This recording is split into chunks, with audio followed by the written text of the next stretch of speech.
still, there's not enough women hired in that industry. You see them more in executive, or you see them in admin positions as sometime, lower level.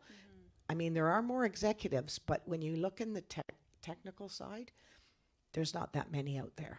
I don't see that many. And when they are in those jobs, many of them are facing a lot of issues with colleagues in the industry. So that's where we need improvement, but I'm happy to say that things have really improved, especially as Tommy was saying, over the last couple of years. Yeah. Big improvement. Big improvement. Definitely great to see. Miss Undefined, how do you feel about what we're I, talking about? so I hear you, and I'm in agreement with a lot of the things that you stated. But I think just focusing on positives, um, it's awesome to see what's happening, and especially for me as a black woman, I love to see my sisters occupy all sorts of spaces. It is very encouraging. It is very inspiring, and I think it's very important that our youth see us in our essence and in the truth of our elements. So that big hair, sis, and the dark skin, and we have different challenges amongst us as a people when it comes down to identity. So I think it's very, very important for me that we show up as we are, not tainting our image, because we have our children watching again, and when they see certain things being glorified and praised, then they feel like they have to become that. So I am loving these conversations that we're having. Again, for me, Sisters Keeper was curated because we need to have spaces that we can come together as black women and feel safe, to express ourselves, to have conversations, to heal amongst each other. So that conversation is also permeating the space, and I think that's awesome. I think that it's great that we are seeing certain things in art and entertainment when it comes down to the music and the messages being sent. So I'm excited. I'm here, and yeah, me gonna make whole heap of nice too. So I'm excited for me and all of us. So I love it. Yeah. That's fantastic. Sorry, if I may, Absolutely. actually, just to chime Yeah. in on what you said, I think it actually is a really big thing, especially in the music industry, but entertainment as an all, the harassment that women do face, because that is a really, really big factor still to this day, to a point where almost we are doing good and we're starting to be seen, but that respect level, when you put your foot down, you're no longer seen with respect. You're now just seen as the B word, or you're now seen as a pretentious person. You're arrogant. You're hard to work with. Whereas if my male peer said the exact same thing to this person, it would have been seen with a level of respect. Oh, okay, I understand you. I hear you. I'm not gonna I'm not gonna treat you like that again. But as a woman, it's almost like, well, now the door has closed on you. And I think it's really something that really needs to be paid attention to, especially having like my father as my manager. I've noticed this in many, many situations where I'll literally say something. I'll say something. It's not heard, not respected, not understood, or they just give me the runaround. But let my dad say the exact same thing to them, and they'll get on it right away. And I'm like, wow. So there is still like that part of, just that level of respect. And then in terms of harassment, just for all the ladies watching, especially in this industry, I'm very thankful to have the people I have around me, but there is a whole lot, and I've had it happen to me. People have tried me, and there's big, big, big stems of manipulation, especially when they're in a higher position than you. And you just need to know that you need to stand your ground no matter if that door closes on you or not, because your value is what will show out of that more than what you could have gotten out of it. And that's the most important. I think that's really, really important to let women know, because a lot of them get fooled to believe this is what they have to do to get forward, when it's not the case. Your worth is everything. Your value is everything. Can I? Everything. And I'm going to quickly go. I wanted to segue into the challenges faced, and I'm so glad that we're here. Sorry This is about that. perfect. This is exactly where we need to go, Beautiful. and exactly where I wanted to go. And I'm gonna take it over to you Yeah. in a moment. But I'm really glad that we're here. This is the part of the conversation that I'm really looking forward to probably the most, and I'm most excited about, because it's a hard topic and Yeah. people feel uncomfortable talking about it. But the more we talk about these uncomfortable situations that we're in, that we're faced with, I'm sure we've all been faced with, Yeah. the more educated we become on this particular topic, I think the better off we'll be. And of course, for the women and the men that are watching as well, you know, we hope that you're just taking this in and just, this is food for thought. This is super important. Yeah. AC. Yeah, and just to Tome's point about worth, you know, I try to tell the people that are around me that know who you are before someone else tries to tell you. Hello. Because, you know, as somebody that was a dancer first, you were trying to please. Everybody has that disease to please. What do I need to do? How much? Okay, I don't need to be here for Christmas. Oh, I can actually, no, I don't need to see my family at all for the next 2 years because I want to be available. You know, it's like I want to be, that's the way the industry has been set up. And that's why it's like it took me 15 years before I actually stopped, like really stopped. And it's that disease of like, well, if I don't do it, there's no other opportunity. There may not, that other door may not open. And there's not enough people that actually have a conversation with you to say, do the thing that you want to do. Like, follow the thing that is of your heart, the thing that is going, even if that means that door, that could be a really amazing opportunity, even if that door closes, when you follow your heart, that door is going to open up 6 more. It may take longer. It may take you through a different route and something else, and you might discover something else that you didn't even know you were supposed to do. But those doors will open because I remind people because, you know, having been a commercial dancer, dancing backup for artists and all of that stuff, working in film, you know, the work that I'm the most proudest of is the things that I have created myself. Because then that's me.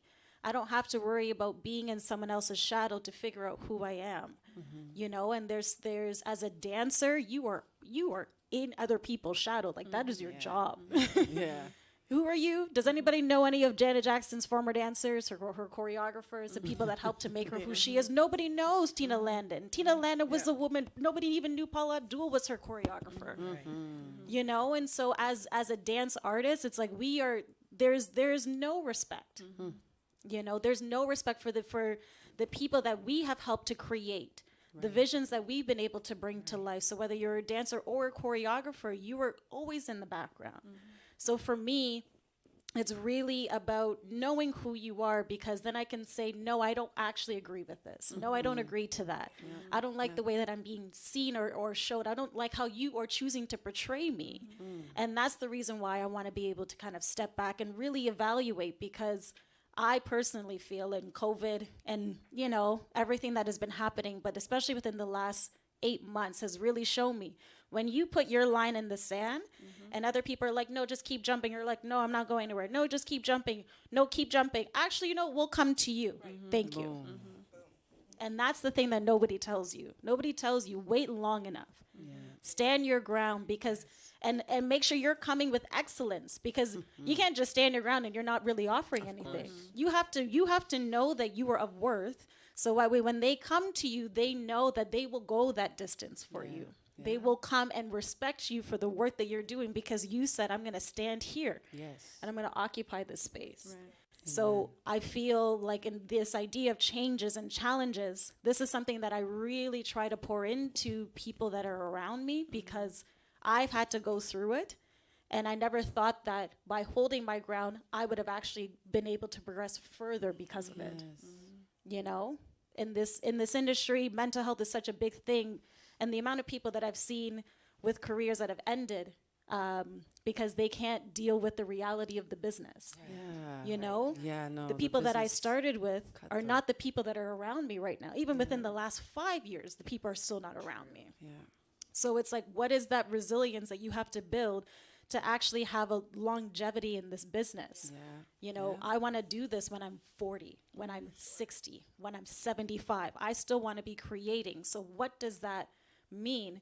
And if that's the case, I can't be, you know, slaving myself for someone that doesn't care about me. I need to know who I am, so that way I can actually continue to build on it as I move forward through the decades. Absolutely, a very important message.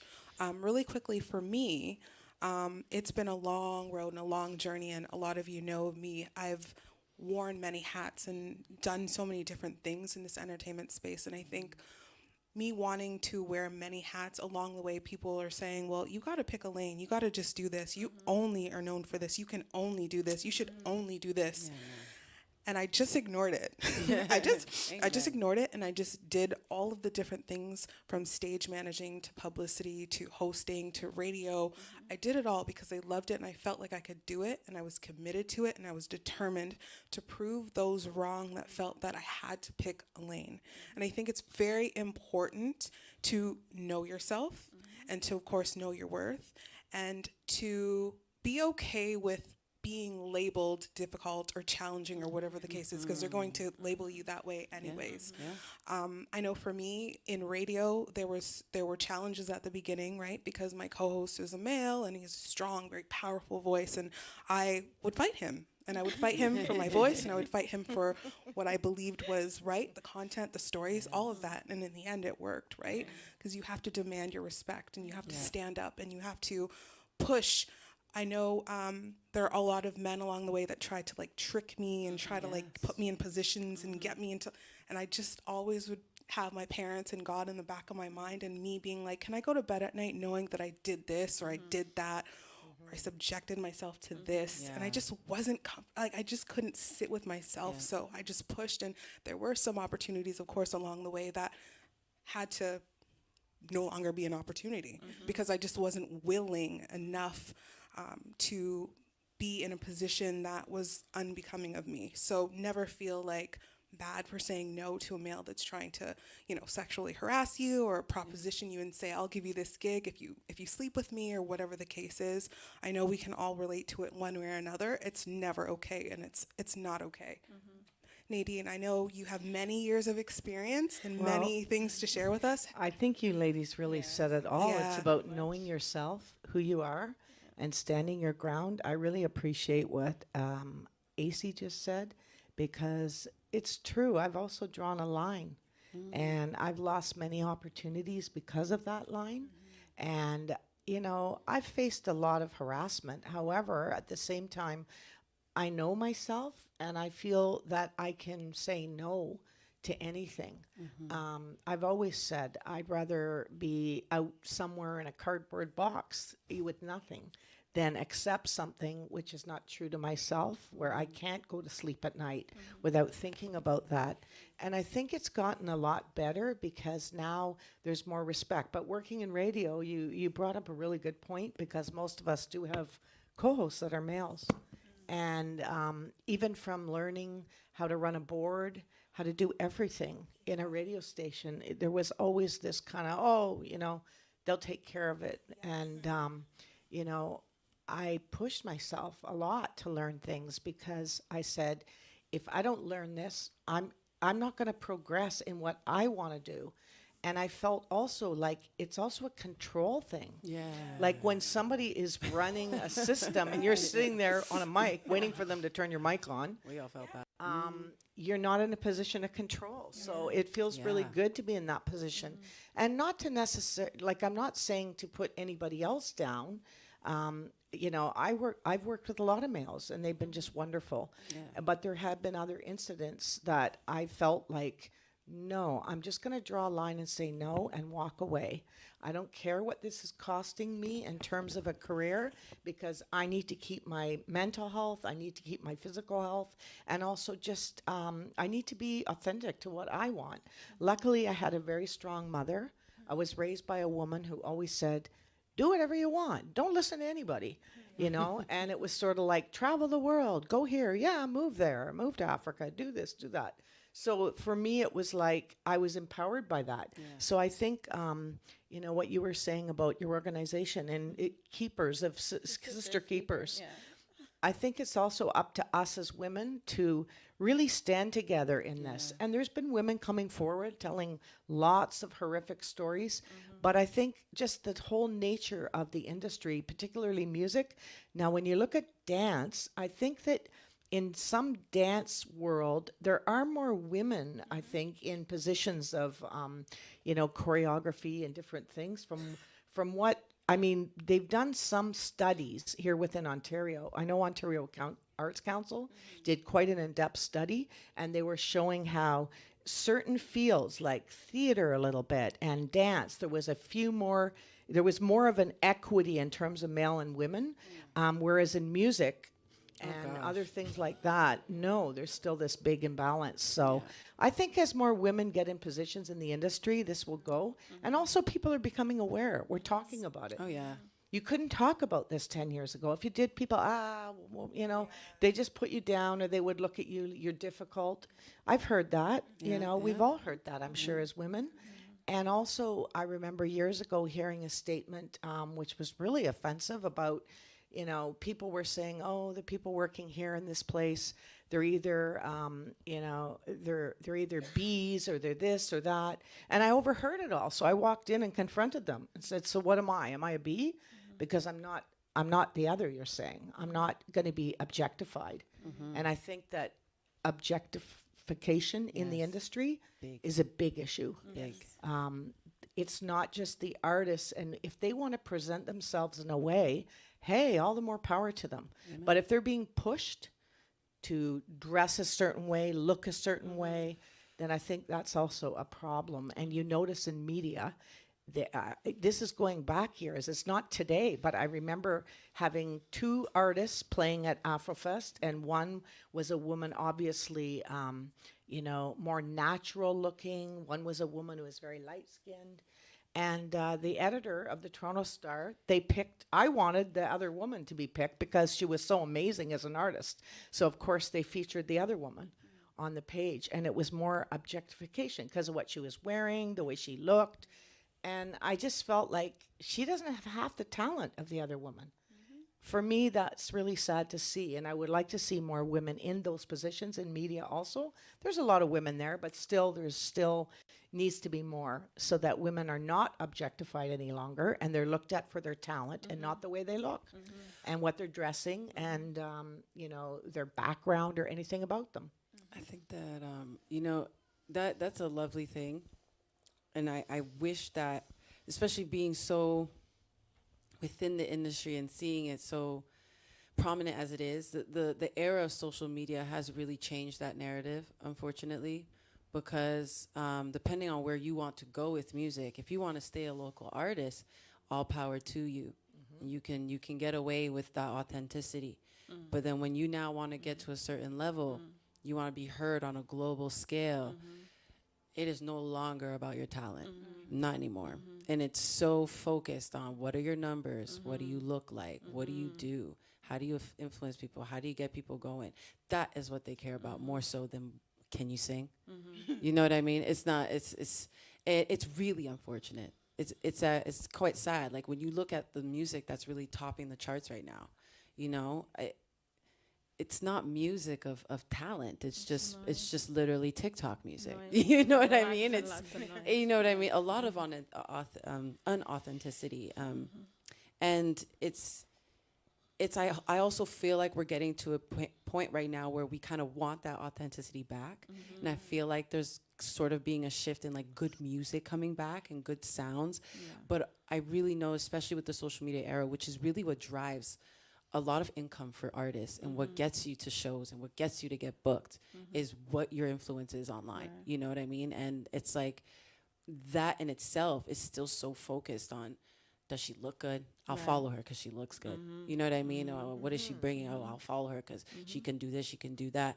She has numbers. Like literally people will just follow me just because they saw the verified check. Do you get? Yeah. They just automatically... Like, I'll say I'm an artist. Oh, you're an artist. Oh, cool. Okay. What's your Instagram? Oh, you're verified. Oh, my God. A complete switch. And I'm like, wow, that's very interesting. And it happens so much. And it's sad to see that that's really the era we're in. And, you know, kids, like the younger generation is really what drives the streams. They are really what drives music is the younger generation. And I feel like we lost a sense of morality.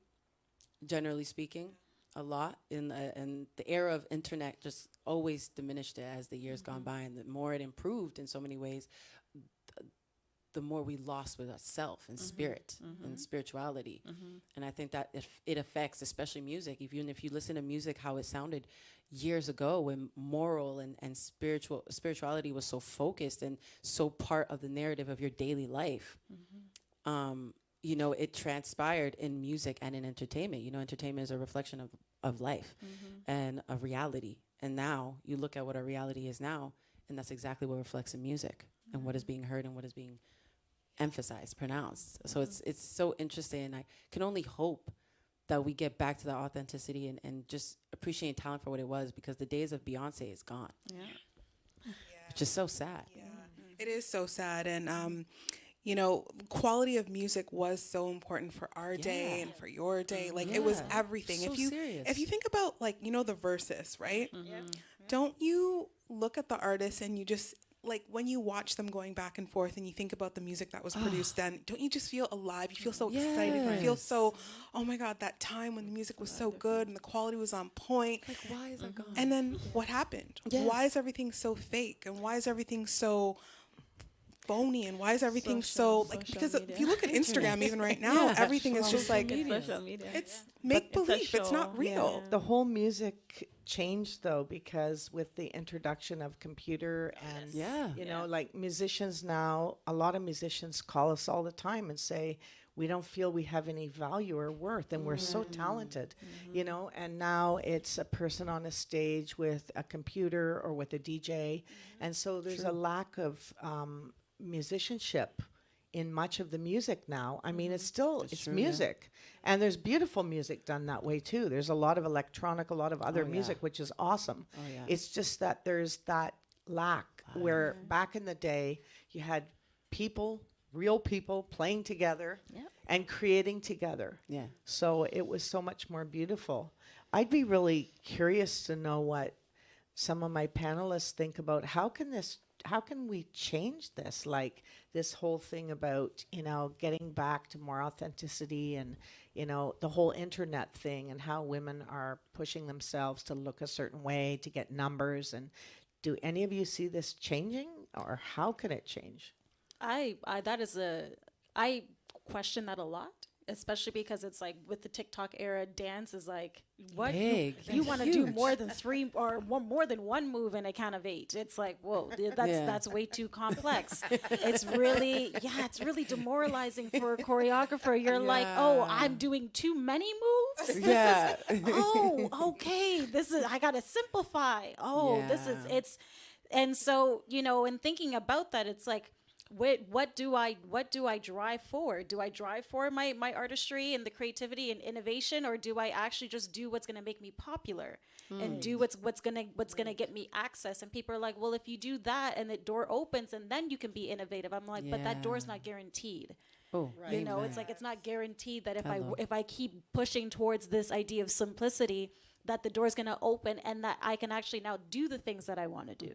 What happens if I just go through this door and just pray that eventually they might meet somewhere? Yeah. You know, and the ways in which dance, like, there's a huge hypersexualization that's coming up with dance. Yeah. Heels is not a style, but everybody's doing it. So it's like, you know, how is dancing in high heels, doing jazz funk, doing hip hop in heels, doing Afro in heels? I did Afro in heels like 10 plus years ago. I know. And then it's like, now it's a thing. And I was like, oh yeah, probably just could have just gone in that lane. But I was like, no, that's not really who I am. But that idea of having to sell yourself, you know, or sell of yourself for who? That's always my big question. Who am I doing this for? You know, because it's like, I could be on your Instagram in a panty and a bra and some heels and get these views. But how is that going to help me? Right. How is that going to help my artistry? How is that going to help you take me seriously? And it's no shade to the people that do it, because I know a lot of people that do, and it's working for them. You know, it's like, power to you because it's working for you. My question is like, can you still go down that lane in 15 years? Amen. Because that lane is a very, very skinny road. And then once it's closed, it's closed. Yeah. So it's like selling that idea of hypersexuality overt sexuality, especially in dance, you know, and it's different because obviously in dance hall music, like that's what That's it the is. style, yeah. You know, it's a part of the culture, but then even then within something that is seen within Caribbean culture, we're now crossing it over into everything else. And there's different parameters for those cultures than it is for everything else. You know, the women have a different control of themselves in those Amen. cultures than in everywhere else. Yeah, yeah. So it's a big divide in terms of how do we own what it is that we are. If I'm gonna come up here, if I'm gonna be Spice and come up here and do everything that I'm doing, but you can't rap with Spice. Like you know, That's it. Yeah, you already yeah, know who she is. So the minute you walk in, you can't just be like, oh well, no, she's gonna drop fight kick you. you. You Yeah, know. facts. Yep, She will yep, fight you. yep. So she will fight you, but that's respect not is still there. that spirit is not coming with the Yeah. idea of over sexualization in Right. young girls. So in the 10-year-old that's watching, That's true. that's watching Cardi B or watching whoever else, they're not getting the fire with it that says, I'm gonna act like this, but I'm also gonna protect myself. And that protection is the thing that I think is not translating. So that way you only see the over sexualization and there's nothing else that comes with it to protect yourself. That to me is a huge thing with women and choreographers, like all of that exploiting of women and women's bodies. It's a huge thing in this industry. Absolutely. Miss Undefined. A lot, I know. I think everyone said everything that I could have said. I know for me personally, I can definitely relate to challenges, maybe in a minor way, when I just tried to start up. I come with something different, and so I find myself in a lot of spaces trying to figure out who I mesh with, who I can work with, who's on my vibration. And so because of that, I've kind of mingled with a lot of people. Again, coming back to this idea that women are the property of men, we deal with those dynamics. For me, I've always kind of been strong-willed. I mean, born and grow up in Dakar, ghetto Jamaica, so we're kind of different in the space, you understand? So having those experiences, whether it's just in the words or the feelings, it's been a turn off, and that's what made me kind of disconnect, because if I'm not gonna feel comfortable in a space, it never made sense for me to be in the space. So again, what COVID did for me is it gave me a chance to look at how I would approach this time. So if I'm going into certain spaces where I don't know, I'm going with a friend. So then there's that, blockage is business when I really gotta do nothing else. And you touched on the Sisters Keeper piece, and I think that's a huge thing for me, a huge thing. I think that women have to know and love themselves enough to show up for each other. I think that's very important, and I think that's a missing element, because oftentimes we're pitted against each other. The skin tone, the ear texture, the sexiness, whatever it may be. Right. And we have to find a common ground Yes. where we know I am about me, so I'm going to be about my sister. And I think that when we start to explore the depths of who we will position ourselves enough to create the things that we need to create, because we are creators and we're not a defeated people. I always say that. We birth life. It's what we do. We are creative. We are the creative element on the face of the planet. So anything that we need, we can have it, right? And it is for us to consistently walk in that knowing. So for me now, as an upcoming artist or poet, I only move in that vibration. You can't tell me what to do. Not gonna do that. Not gonna work. If I go into spaces and I find that people are trying to change, then I'm just not gonna work with you. And I don't look at anything as a loss. I am in a space right now where I'm just attracting. Right. So I am consistently thinking about, what I want to do and how I want to deliver. And I ask the universe for that. Send the people that are going to understand, send the people that are on the vibration. And I find that that's a lot of what's happening. I will enter spaces and I work with it, do the thing, and so it's happening. So I'm in a space where I'm consciously seeking to attract